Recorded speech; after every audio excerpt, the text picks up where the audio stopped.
Now, I heard something too about the movie that isn't it's probably well, definitely not a good experience. I heard you had a near death experience while filming. What happened?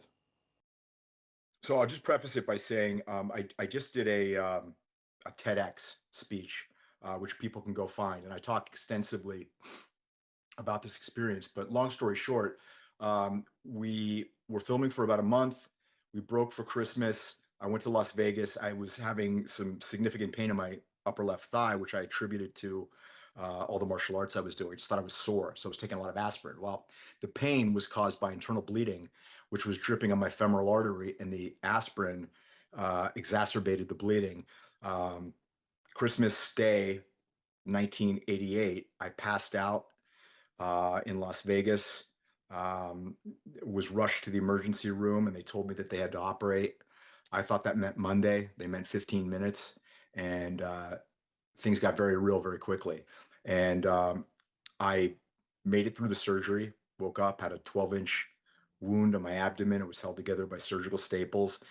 And the first thing I thought about was, what about the role? What am I going to do? I didn't have to wait very long. John Avildsen called me and basically said, "You got 2 weeks to come back, or we're gonna have to fire you." So, like the first day after the surgery, I got out of my bed and I walked to the hospital. I walked to the bathroom in my hospital room, and after that, it was about 10 feet. I collapsed in the bed. The next day, I was able to walk around the entire floor outside my room. And then a couple days after that, I was walking around 3, 4 times and had the medical staff discharge me against medical advice. And I went and recuperated for about a week or so, and then started back in the gym.